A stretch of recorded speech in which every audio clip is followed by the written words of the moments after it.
warahmatullahi wabarakatuh. Selamat siang, salam sejahtera buat kita semua. Terima kasih. Pada hari ini kami Teguh Arifin dari Reputra Channel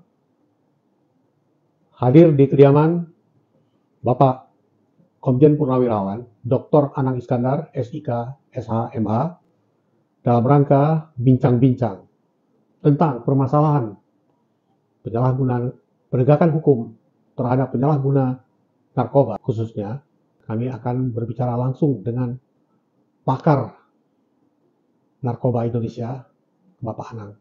Terima kasih. Langsung saya akan bincang-bincang dengan Pak Anang. Kalau menurut saya penegakan hukum narkotika itu ada semacam mismanagement penanggulangan. Sesungguhnya undang-undang narkotika itu bukan undang-undang hukum pidana. Jadi undang-undang narkotika itu adalah undang-undang internasional. Jadi termasuk lingkup pidana internasional yang mengatur tentang narkotika sebagai obat secara medis dan secara pidana. Dan itulah yang menyebabkan banyak warga, termasuk penegak hukum, warga masyarakat dan penegak hukum, tidak memahami masalah hukum narkotika ini. Di Indonesia, hukum narkotika dianggap sebagai hukum pidana. Nah, ini permasalahannya. Karena dianggap hukum pidana, maka hukumannya menggunakan hukuman pidana. Ya kan? Hukuman pidana inilah yang menyebabkan masalah narkotika di Indonesia bukan menjadi surut, tapi menjadi berkembang. Dan ini bisa dilihat di dalam lapas kita. Selalu overkapasitas. Overkapasitas itu menyebabkan anomali di dalam lapas. Bayangkan, ya kan? Lapas itu penuh, sehingga di lapas terjadi penyalahgunaan dan beredar gelap di dalam lapas. Ini anomali. Di negara hukum, lapasnya penuh itu hanya di Indonesia. Di negara lain, lapasnya ada yang kosong, kelompok. Ya ada yang normal-normal saja. Ya, tapi di Indonesia, sejak Indonesia menggunakan Undang-Undang Nomor 22 Tahun 97, 38 tahun yang lalu, penyalahguna itu sudah dipenjara. Dan ini berdampak sampai sekarang meskipun undang-undangnya diganti, diperjelas bahwa tujuan dibuatnya undang-undang yang berlaku hari ini, itu tujuannya menjamin penyalahguna mendapatkan upaya rehabilitasi medis dan rehabilitasi sosial. Tapi kenyataannya, implementasi undang-undangnya tetap dipenjara. Dan ini membuat masyarakat dirugikan, negara juga dirugikan. Bayangkan negara harus mengeluarkan uang penyidikan, uang penuntutan, biaya mengadili, biaya makan tahanan, itu jumlahnya triliunan. Untuk hal-hal yang tidak ada gunanya, menurut saya. Coba bayangkan orang sakit seperti Farid RF, itu orang sakit kecanduan narkotika. Itu siapapun pasti bilang dia penderita sakit adiksi kecanduan narkotika. Boleh ditanyalah kepada seluruh masyarakat. Dari perilakunya orang awam pun. Tapi kenyataannya Farid diadili secara pidana dan dihukum secara pidana. Itu sudah 3 kali. Berulang kali, Pak. Sudah 3 kali. Ini yang keempat kali kalau dihukum pidana. Keempat kali dihukum pidana. Padahal undang-undang narkotika menggunakan hukuman khusus. Penyalahguna wajib dihukum rehabilitasi. Pengedarnya tidak boleh dihukum mati. Pengedarnya itu secara linear disebutkan dalam undang-undang. Hukumannya apa? Hukumannya bagi pengedar adalah pengelakangan kebebasan atau hukuman badan. Ya kalau di Indonesia ya hukuman penjara. Dan ditambah dengan hukuman berupa perampasan aset hasil kejahatan. Ingat, bukan dihukum pidana. Bukan didenda sebanyak-banyaknya. Undang-undang narkotika tidak mengenal denda sebanyak-banyaknya. Hukum narkotika mengenal perampasan aset hasil kejahatan. Dan itu yang harus diputus agar jaringan narkotika benar-benar tidak berfungsi. Jadi pemutusan jaringan narkotika hanya bisa dilaksanakan kalau penyalahgunanya dihukum, rehabilitasi, disembuhkan, kemudian masyarakatnya dicegah, jangan sampai dibujuk, dirayu, diperdaya, atau ditipu untuk menggunakan narkotika. Yang ketiga baru dilakukan penegakan hukum dengan hukuman berupa pengelakangan kebebasan. kebebasan dan perampasan aset. Jadi Bapak sampaikan bahwa baik pengedar sekalipun tidak perlu juga sampai hukuman ultimum, sampai ke hukuman mati. Apakah Bapak itu anti hukuman mati atau seperti apa, Pak? Enggak, hukuman mati itu berlaku di Indonesia, tapi tidak bagi pelaku kejahatan narkotika. Kejahatan narkotika itu kejahatan bisnis. Narkotika itu obat. Masa orang jual obat? Masa orang membuat obat? Dihukum mati. Di Indonesia itu hukuman mati hanya bagi kejahatan kemanusiaan.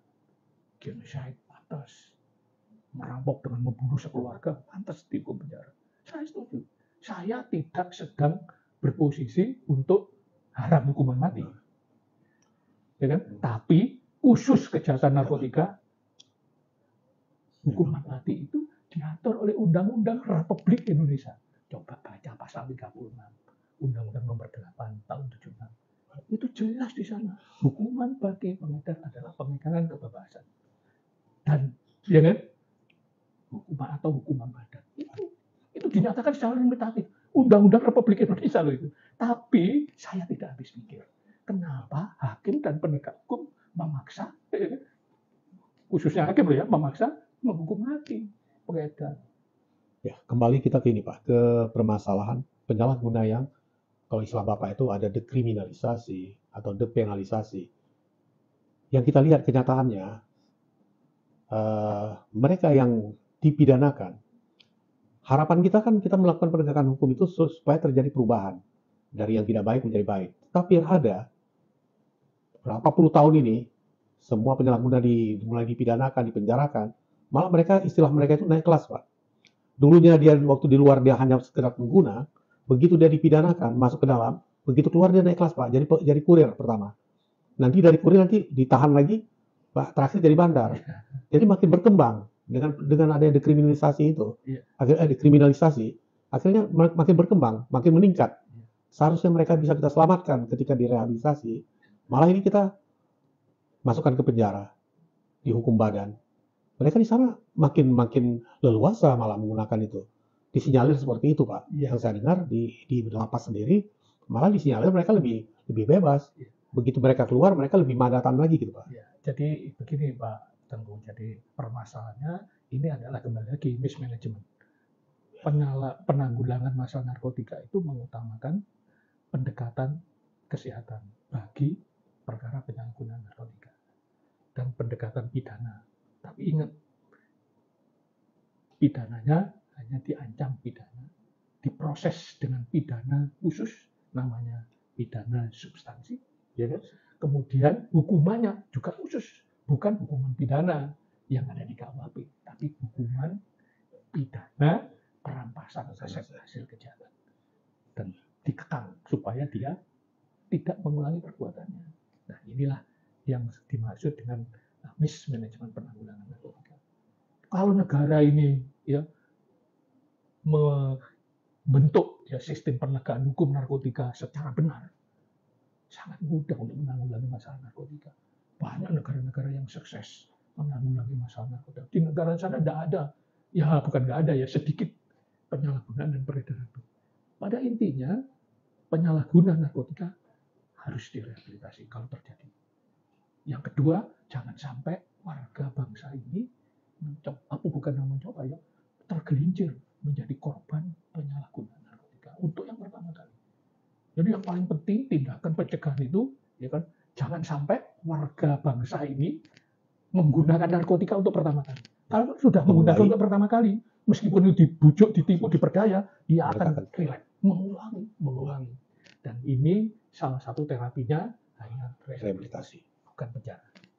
Baik. Nah, yang kedua ini sisi lain ya, pengedarnya itu yang harus dilakukan, dikekang kebebasannya, harus dihukum badan atau di Indonesia ya pantasnya dipenjara dan hasil kejahatannya dirampas untuk kepentingan pencegahan, rehabilitasi dan memberantas pengedar. Jadi sesungguhnya gampang, nggak usah mengeluarkan dari APBN keuangan negara, cukup hasil kejahatannya dirampas untuk membiayai. Jadi negara ini justru diuntungkan kalau penyalahguna direhabilitasi. Intinya begitu. Kita lihat Pak ya yang ada kenyataan pada saat ini. Ini semua kan sudah mulai kita melakukan pencegahan itu. Jadi ini seperti lingkaran setan ya. Ketika di kepolisian mereka menggunakan jurisprudensi dari putusan-putusan majelis hakim. Kemudian sampai ke jaksa mereka mengambil apa yang dilaporkan dari kepolisian. Sehingga terakhir saat ini lagi gencar-gencarnya mereka mau melakukan restoratif justice terhadap pengguna. Itu agak aneh saya pikir kan. Seandainya restoratif justice itu kan yang digunakan untuk pelaku pidana gitu. Nah sekarang ini ingin diterapkan ini. Saya lihat restoratif justice ini juga ingin diterapkan kepada pengguna dan penyalahguna narkoba gitu. Menurut Bapak, kalau itu sampai dilakukan itu, saya pikir itu bagaimana menurut Bapak itu? Ya, terminologi restoratif justice itu bagi kejahatan pidana umum. Kalau pidana narkotika tidak mengenal, ya kan? Tidak mengenal korban sih soalnya, ya kan? Tidak mengenal korbannya itu dikriminalkan. Sama dengan mau restoratif justice perkara judi, ya nggak benar, ya kan? Mau restoratif justice perkara narkotika, ya nggak benar. Karena dua perkara ini adalah perkara crime with victim. Nggak ada korbannya, korbannya dikriminalkan oleh undang-undang. Justru dia korbannya. Iya, dia korbannya. Nah ini harus dilakukan secara rehabilitatif justice. Rehabilitatif justice itu pengertiannya penegakan hukum yang tidak melakukan penahanan. Sebaliknya ditempatkan di lembaga rehabilitasi atau rumah sakit yang ditunjuk milik pemerintah. Pada hakikatnya rehabilitasi itu adalah hak daripada korban penyalahguna dan pecandu untuk sembuh. Makanya kalau ya kan ada yang memenjarakan penyalahguna, pecandu atau korban penyalahguna itu menyalahi undang-undang, khususnya undang-undang narkotika. Jadi orang ini dijamin oleh negara untuk sembuh karena hak. Karena dia dimulai dari korban, kemudian menjadi penyalahguna, kemudian menjadi pecandu. Nah ini yang harus dipahami. Nah saya minta penegak hukum, ya kan, yang menggunakan nalarnya, akalnya, gitu, untuk menyidik, menuntut, dan mengadili penyalahgunaan narkotika itu secara fair. Permasalahannya kalau penegak hukum menggunakan pendekatan pidana, korban penyalahguna, baik penyalahguna maupun pecandu, pasti masuk penjara. Dan itu menyengsarakan masyarakat dan merugikan negara. Itu yang intinya. Jadi selama ini karena negara nggak diwakili, ya diwakili oleh penegak hukum, ya dia nggak merasa rugi negara itu. Karena penegak hukum pasti secara individu ya untung, justru dapat uang dari negara, ya biaya penyidikan, biaya penuntutan, ya biaya menghakimi, biaya merawat narapidana, ya, uang makan dan lain sebagainya. Ini jumlahnya sekali lagi sangat besar. Dan ini kerugian negara yang nyata. Padahal ini semua tidak ada gunanya. Ekornya nanti relapse di dalam penjara dan mengulangi perbuatannya lagi. Bayangkan loh ya, seorang warga negara ada yang 6 kali bolak-balik penjara, ada yang 5 kali bolak-balik penjara, ada yang 4 kali, ada yang 3 kali. Terus, itu yang namanya negara hukum. Tujuan penegakan hukum itu juga jadi tidak tercapai, Pak ya? Ya jelas, karena tujuannya menjamin penyalahguna dan pecandu mendapatkan upaya rehabilitasi. Jadi bagaimana? Ya kan, undang-undangnya clear, ya kan, implementasinya melenceng. Melencengnya bukan melenceng sedikit, melencengnya jauh dan sudah 38 tahun. Bayangkan 38 tahun tidak ada yang koreksi. Karena apa? Karena kesalahan itu ada di puncak lembaga penegak hukum. Ini permasalahannya. Jadi mereka tidak sadar, di bawah enak aja, ya kan? Menjadi penyalahguna, menjadi pengedar, pokoknya tok penjara, nggak mikir. Nah itu yang terjadi sekarang. Jadi apakah Bapak kita semua lah ya, semua komponen bangsa ini harusnya bersama-sama ini menyikapi menyikapi apa yang sedang terjadi gitu. Nah ini kita semua pada menonton ya, menonton kadang-kadang juga seperti tidak mau tahu gitu. Nah, jadi ini dianggap ini hanya persoalan personal aja, keluarga per keluarga yang jadi korban. Padahal ini menjadi masalah kita semua. Dan ini saya beberapa kali ke daerah-daerah, saya melihat ini memang kita udah luar biasa Pak. Baik penggunaan, baik peredaran narkoba di Indonesia ini sampai ke pelosok-pelosok Pak. Kadang-kadang pimpinan-pimpinan di daerah itu tidak percaya bahwa mereka itu udah masuk ke sampai anak level SD udah mulai menggunakan itu. Ya. Sampai ke level-level ke pesantren-pesantren saya sampaikan. Tapi mereka nggak menyadari itu Pak. Itu yang agak sulitnya kita seperti itu. Mungkin pengalaman Bapak juga selama berkecimpung di dalam penegakan hukum narkoba ini banyak yang Bapak temukan seperti hal-hal seperti itu gitu Pak. Ya, begini Pak Teguh. Jadi peredaran narkotika itu adalah gelap. Tidak bisa dideteksi dengan instrumen negara. Penegak hukum nggak ngerti. Tanya penegak hukum ada nggak di wilayahnya? Taruhlah di kabupaten, taruhlah di kecamatan. Tahu nggak pejabat tingkat kecamatan ada peredaran gelap narkotika? Tidak akan. Tahu nggak negara ini kalau prevalensi penyalahgunaan di Indonesia ini jumlahnya 5 juta orang? Tahu nggak? Ya kan? Kalau prevalensi 5 juta orang itu berapa kebutuhan yang harus gelap narkotika di Indonesia? Sekitar 1 ton narkotika satu hari. 1 tahun 360 ton. Itu kebutuhannya. Kebutuhan. Tahu nggak sekarang pejabat-pejabat itu bagaimana cara menanggulangi narkotika? Belum tentu tahu. Mereka yang diajari di sekolah hukum adalah hukum pidana. Kemudian mereka memasukkan hal itu ke karena diancam pidana, masuk penjara. Padahal itu bukan domainnya di hukum pidana. Padahal itu bukan domainnya hukum pidana. Ini ada domainnya hukum internasional. Ya kan? Yang mengatur secara kesehatan dan pidana. Narkotika itu obat, Pak. Jadi kalau ini di penjara, semua penjara gampang penuh. Karena yang masuk di sana adalah penyalahguna dan pecandu. Penyalahguna dan pecandu itu nangkepnya gampang. Saya ulang lagi, nangkepnya gampang. Pengen lapas over kapasitas. 300 sampai 1000%. Ayo, suruh aktif itu. Nangkepi penyalahguna. Pasti. Penuh itu. Bukan penuh. Over kapasitas. Over kapasitas bisa 1000%. Nah, ini permasalahannya. Persoalannya, undang-undang narkotika itu sudah mengatur ada, ya kan, penyelesaian secara non pidana. Artinya apa non pidana ini? Ya tidak masuk ranah pidana. Contoh ya pasal 55 Undang-Undang Narkotika mengatur, ya kan, bahwa pecandu narkotika, pecandu itu penyalahguna dan dalam keadaan ketersangkaan itu diwajibkan melakukan wajib lapor pecandu ke IPWL.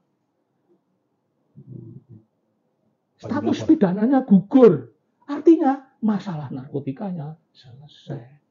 Masalah pidananya selesai. Jadi nggak perlu ditangkap. Apakah IPWL itu jalan Pak sekarang ini? Nggak jalan. Karena apa? Satu sisi penyalahgunanya diuber-uber penegak hukum untuk dibawa ke penjara. Ya takut lapor. Termasuk peran serta keluarga juga tidak akan melaporkan anaknya. Karena dia takut ini. Iya makanya. Itulah. Kalau kita laporkan nanti anak malah ditangkap. Ya, makanya di tangan penegak hukum yang tidak memahami masalah narkotika menjadi rumam. Ini permasalahannya. Nah, penegak hukum kita punya pengetahuan tentang hukum narkotika. Saya bilang enggak. Karena enggak, hukum narkotika tidak diajarkan di fakultas, di kampus. Jadi lulusannya itu juga enggak ngerti. Pak Teguh aja, dulu kan pernah kuliah hukum, ya kan? Diajarkan nggak hukum narkotika? Ya. Nggak diajari hukum narkotika sebagai mata kuliah. Pidana itu secara umum. Saya juga pernah kuliah S1 nggak dapat itu. Saya dapatnya karena saya berpengalaman, ya kan? Meneliti, ya kan? Baik di Indonesia maupun di luar negeri. Termasuk disertasi saya, judulnya dekriminalisasi penyalahgunaan narkotika dalam konstruksi hukum positif. Artinya apa? Saya bisa membuktikan bahwa penyalahgunaan narkotika itu tidak dihukum pidana, tapi dihukum menjalani rehabilitasi. Mungkin Bapak bisa melakukan compare ya, apa yang terjadi di luar, apakah di penegakan hukum terhadap penyalahgunaan narkoba ini, penegakan hukumnya seperti di Indonesia dengan di luar. Bagaimana Bapak bisa membuat gambarannya seperti mana gitu Iya. perbedaannya, Pak? Suatu saat aku dipermalukan sama pejabat negara lain dengan pertanyaan yang sangat menusuk perasaan saya, Iya. ya, menusuk hati saya. Pak Anang, Hmm. kenapa di negaramu drug addict Hmm. atau drug Ya, user betul. di penjara? Penjara. Coba saya jawab apa? Karena faktanya di negara dia Tidak ada. tidak Ada ada lagi. penyalahgunaan di penjara. Mereka penyalahgunaan tempatnya di rumah sakit. Jadi sekarang mungkin ada temannya Indonesia nggak, Pak? Negara-negara lain yang masih menggunakan dengan cara-cara kayak di kita ini? Ada pada awalnya. Hmm. Itu karena mismanagement penegakan hukum. Ketidakmengertian. Hukumnya sama. Seluruh dunia itu penyalahgunaan dihukum rehabilitasi. Tapi implementasinya bermacam-macam. Termasuk di Indonesia. Termasuk Amerika zaman dulu. Ya, Amerika ketika di bawah Nixon perang lawan narkoba itu dinyatakan gagal. Karena memeranginya penyalahguna di penjara. Termasuk pengedarnya. Yang benar akhirnya yang boleh dipenjara Itu adalah pengedarnya saja. Penyalahguna harus dihukum menjalani rehabilitasi. Itu yang benar. Jadi Indonesia itu sampai sekarang sudah 38 tahun nggak berubah-berubah. Aku juga campur heran. terus, Pak, ya? Iya. Yang Aku mana juga yang harus direhabilitasi dan progressive justice sama dicampur semua, Pak? dicampur. Sekarang dicampur jadi satu. Iya kan? Dicampur itu aneh. Itu aneh. Itu kenapa saya setelah pensiun masih tetap aktif, ya kan, mensosialisasikan ini kepada masyarakat. Ya. Tapi penyelenggara negara pejabatnya juga nggak pernah. Mungkin nggak pernah baca tulisan saya kali. Mungkin, Pak. Tapi tetap bangsa Indonesia ini masih membutuhkan Pak Anang yang lain untuk melakukan penegakan hukum ini. Dan ini tidak boleh terjadi lagi, Pak, sebenarnya. Ini harus sudah terputus ya. Mata rantai yang dulu kita anggap salah, apapun ini sekarang jadi lingkaran setan, itu harus diputus. Apapun ceritanya, Pak. Harus ada orang yang bisa mempunyai betul-betul yang berintegrasi untuk hal ini, untuk melakukan memutuskan mata rantai ini, Pak. Ya, mudah-mudahan, Mas. Pendekar hukum yang sekarang jumeneng itu memahami dan segera berubah. Karena ini tidak mudah, ya kan? Karena tidak mudah. Saya sudah pernah menjadi kepala BNN. Saya juga pernah menjadi kabaris Polri. Ya kan? Ya. Tidak mampu untuk bisa berbuat karena mereka sudah sistematis, ya, sistematis. Sudah menguasai, sudah membentengi diri bahwa penyalahguna harus dipenjara. Ini permasalahannya. Sampai hari ini, ingat loh, sudah 38 tahun. Oleh karena itu saya berdoa ya, mudah-mudahan ada pendekar hukum di Republik ini yang memahami masalah hukum narkotika, kemudian merubah, jangan sampai, ya kan, kejahatan narkotika menggunakan, ya kan, penegakan hukum dan hukuman ala pidana umum. Ini yang saya berdoa mudah-mudahan cepat. Ini kira-kira, Pak. Ya, mungkin kita di akhir pembicaraan kita hari ini yang sangat bermanfaat, saya pikir, kita untuk didengar oleh semua komponen bangsa. Di sisa usia kita tidak menginginkan mendengar anak cucu kita nanti menjadi mereka akan terjadi lost generation, Pak, dengan penggunaan narkoba ini, bahaya penggunaan narkoba. Jadi seperti apa yang telah Pak Anang lakukan ini, mudah-mudahan ada yang akan meneruskan perjuangan ini, dan ini harus sampai ke tujuan, Pak. Kalau kita memperjuangkan itu nggak sampai juga ke tujuannya, kita udah nggak ada lagi, nanti akan kembali lagi seperti ini. Malah lebih parah lagi seperti yang keadaan sekarang ini. Apalagi sekarang peredarannya mereka lebih terang-terangan ya, karena mereka tidak ada unsur ininya juga nggak ada gitu. Karena mereka juga akan bermain selalu dengan cara gelap, Pak, ya. Karena mereka itu takut seperti itu. IPWL itu juga jalan juga karena apa? Kekhawatiran dari keluarga-keluarga itu. Baik di yayasan kita dulu, Kampus Indonesia Bebas Narkoba, kita melakukan itu. Tapi orang-orang tuanya nggak mau melaporkan anaknya. Karena dia takut ada pemidanaan di sana. Kita juga nggak bisa menjamin. Ketika kita tarik, kemudian masuk ke ranah hukum, mereka tetap akan memidana seseorang. Ya, itu akibat kebijakan, ya kan, menempatkan kejahatan narkotika, ya, masalah narkotika masuk dalam ranah pidana, dan itu konsekuensinya begitu. Ini konsekuensinya di negara-negara ya yang hari ini narkotikanya tanda kutip sangat landai.